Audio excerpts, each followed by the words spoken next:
the young Buddhist acolyte was walking down the path carrying a lantern when he encountered his Zen master, who blew out the flame in his lantern and said, "Tell me, where has the flame gone?"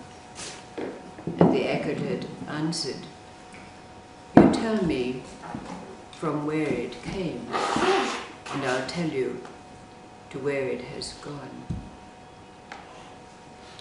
We know well the subtle levels of mind. The body of appearance is the speech of vibration and the mind of awareness. And we know when they come together, it adds up to a state of Sat Chit Ananda, or existence, knowledge and bliss, or Satori. We'll need all of those three levels of mind to interpret this story, because we know in that state of integration we're able to interpret or translate the experiences of life. But when we use these three levels of mind to interpret,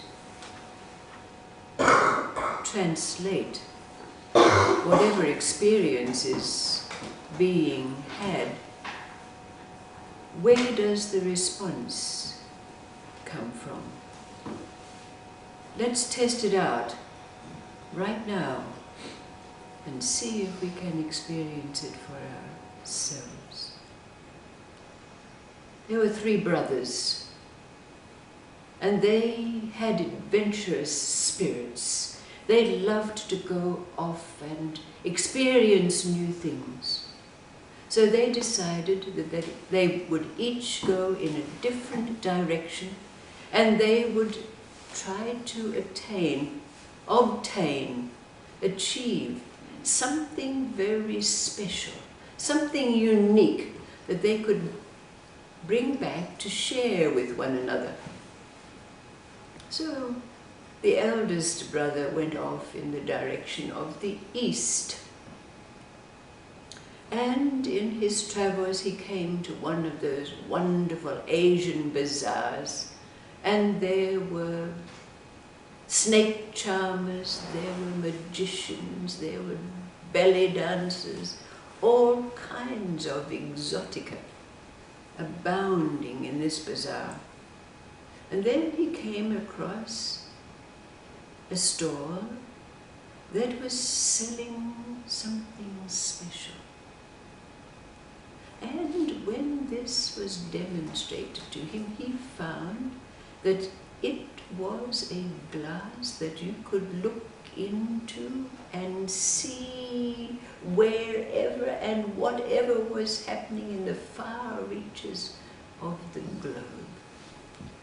Well, the oldest brother had to bargain hard to obtain one of these seemingly magic glasses, but he did, and he was very excited about taking this bag to show to his brothers. But the second brother went off in the direction of the west.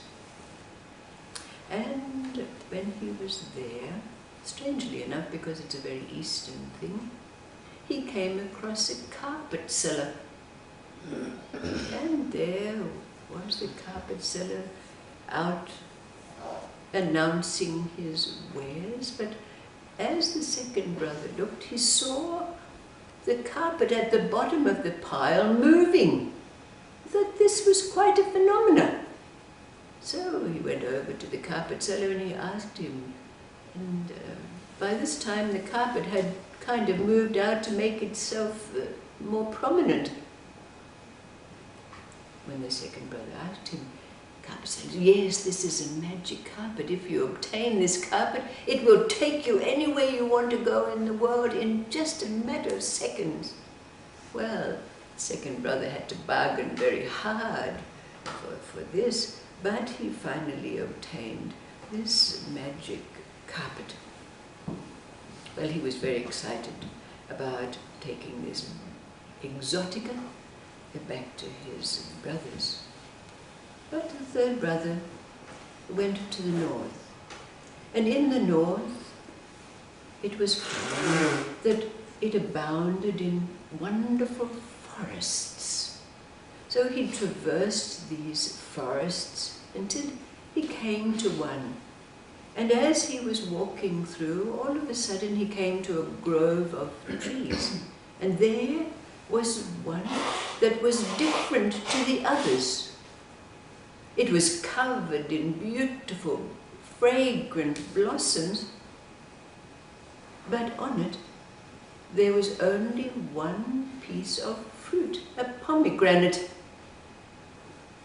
Well, he looked at this, he said, this is quite a phenomenon. Here is this tree with all of these wonderful blossoms and only one piece of fruit. So he went over and he was about to pluck the pomegranate from the tree when it fell into his hand without even having to turn it or pluck it in any way. And miraculously, in the instant that the pomegranate fell into his hand, another one appeared on the tree. Well, he thought, this has got to be a magic tree. Very special and unusual. He couldn't wait to take the pomegranate back to show to his brothers. But as he was walking down the path with the pomegranate in his hand, he turned around and the tree was gone. Oh, he thought, well, there is definitely, absolutely something very magic about this. Well, it came to the time that the brothers came together at their meeting place, sharing their stories and the exotica that they'd obtained. Well, after exchanging their stories, the first brother said, well, let's look in my magic glass and see what it shows. So they looked in the glass, and what came into their vision was a far distant kingdom in which the people were lamenting in the streets. It seemed that the princess of the realm was mortally ill. So the second brother said, well, let's go there on my magic carpet. So the three of them got on his magic carpet, and in an instant they were in that kingdom. Well, when they were there, suddenly the third brother had a thought. The pomegranate. So he asked, could he be taken into the presence of the princess because he might be able to cure her? So, indeed, the king was desperate. He took the brothers into the presence of the princess. Now the third brother took the pomegranate, and with great and loving care, he sliced it, segment by segment, taking out the little globules and feeding them to the princess. Miraculously, she became well, her cheeks became rosy, she sat up, she smiled, she was animated.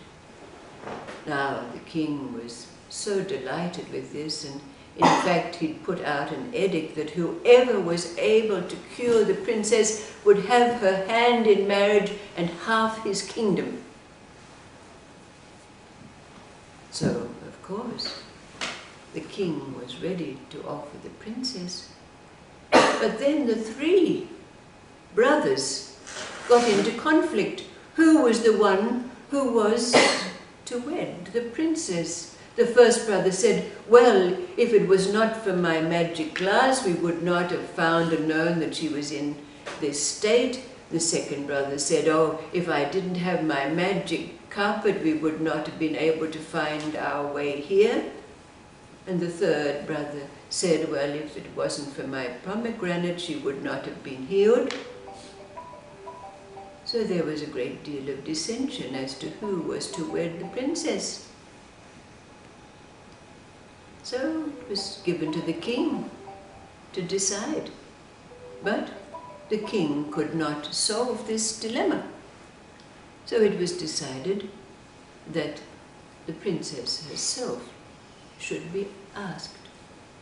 So when it was given to her as a choice, she said to her father, the king, let me ask a question of these three men.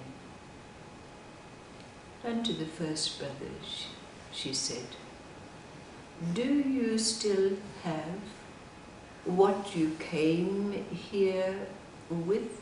The first brother said, yes, I have my magic glass. I can still see all over the world wherever I look. And to the second brother she said, do you have still what you came with when you came here? The second brother said, yes, I've still got my magic carpet. I can go anywhere at all.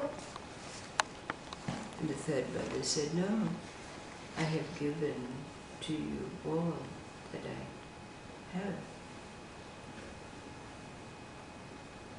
Ah, said the princess, I choose to wed the third brother because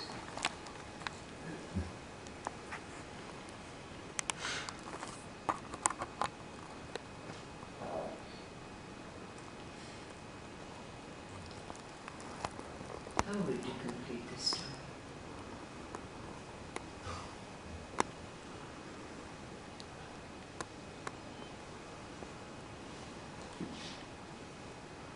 Knowing that in this state in which we find ourselves, particularly after being together in meditation, when those three are together, we are in that state of Sat Chit Ananda or Satori.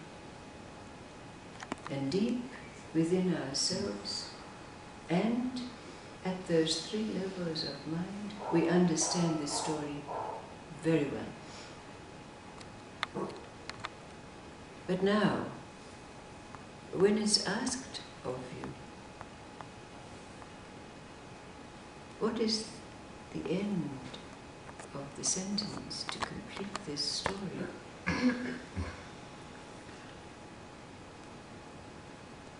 We experience as we sit here that our response is not going to come from this level of mind. Whilst it has the ability to interpret and even to translate, it is not the place from which our answer will arise. Is that so? But first, allow the response to come up, if it will.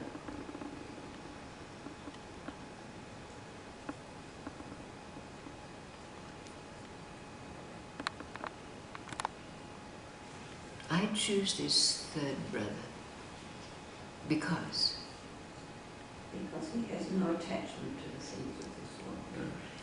Yes. Okay.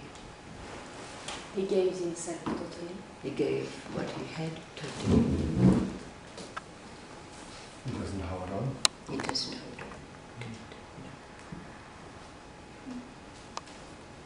on. His what he found, he didn't pay for or buy for. He was a gift. Yes.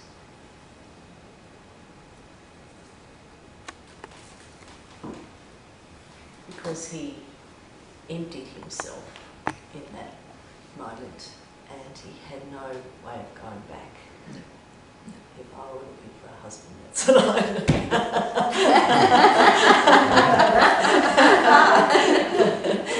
The other fella could hop on a carpet. more sacrifice. The first brother said that he didn't lose anything and he's got everything. Yes. And the third guy said he's given everything. Yes.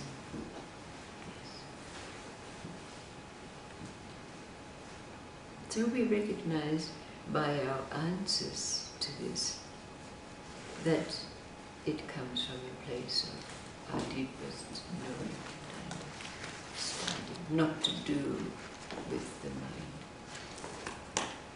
This is what it's about, isn't it?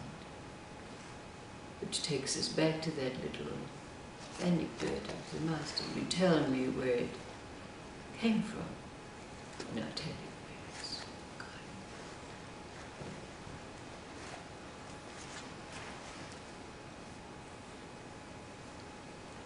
More of this when we get back together again, whenever that